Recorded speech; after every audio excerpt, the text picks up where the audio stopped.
In May 2024, Premier League history was created for the first ever time. All three promoted teams from a championship the season before had been relegated. That was Luton, Burnley and Sheffield United. The following season, all three promoted teams from the championship last season look set to go down again. The gap is keep on growing and nothing will stop it because money is increasing in the Premier League. Teams that go down from the championship are always going to come straight back up or fight to come straight back up because of the money they get from being in the Premier League, parachute payments, which is like money you get for 3 years. If you're a Premier League team, you get that money for 3 years, so basically to help you go back up.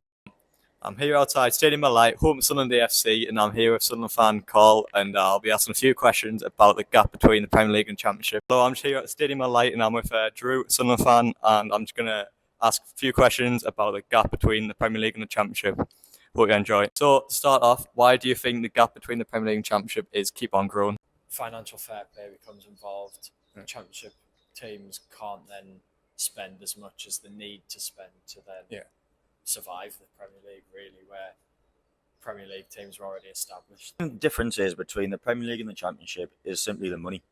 The reason being is that the Premier League sides, like the top sides, have got way more money than the lower Premier League sides and the promoted sides that are coming up.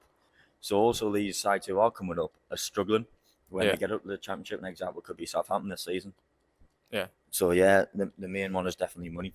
Influenced quite a bit by Premier League teams poaching the academies of the smaller teams on the Championship sides to then develop their academies, and then it's taken away top talents from smaller Championship or Premier League clubs. The gap is mainly influenced by the Premier League themselves with the parachute payments that they give to promoted and relegated teams. I think one of the main reasons there's a gap is players refusing to take wage cuts if they get relegated. Right, thanks. Another point is definitely recruitment. For example, the sides that have came up from the Championship, the recruitment has been slacking. For example, it could be Ipswich. They signed a lot of Championship players who were unproven. Yeah, exactly. Yeah. So they've took a risk in doing that, and they're not attracting the big players that the top Premier League sides are going to be attracting. So they do struggle a lot with the recruitment. Why do you think that is, though? Just because mainly the image of the football team. For example, a top side like Man United, Liverpool, Tottenham, they can attract all the big players from the top leagues around the world.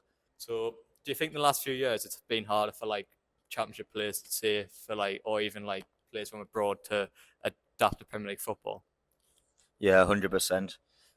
Say about 5-10 years ago, you would see players coming around from around the world, from the lower leagues around the world, and they've settled into the Premier League quite quickly. But nowadays, the levels at such a high level at the moment, players are really struggling.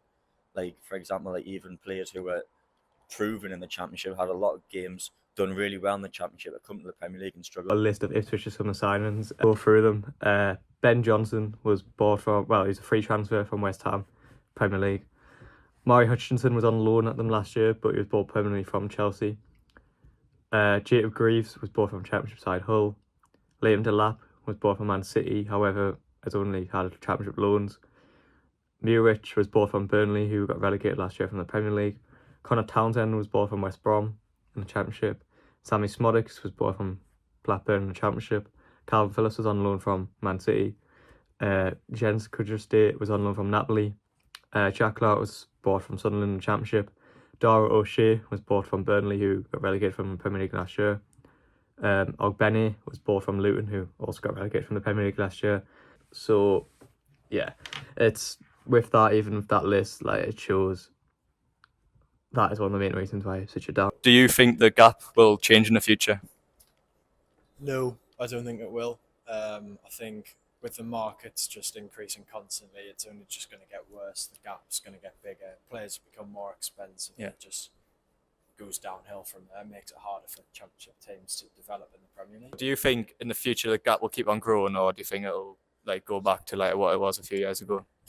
100%. I think it's just going to continually increase from this point on now, really, because going back to the points that we just talked about, recruitment, the money, it's just going to increase. Yeah.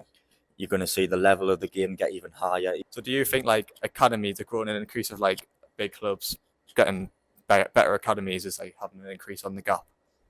Yeah, 100%, definitely, because these academy players, they're coming through, they're playing at their own club.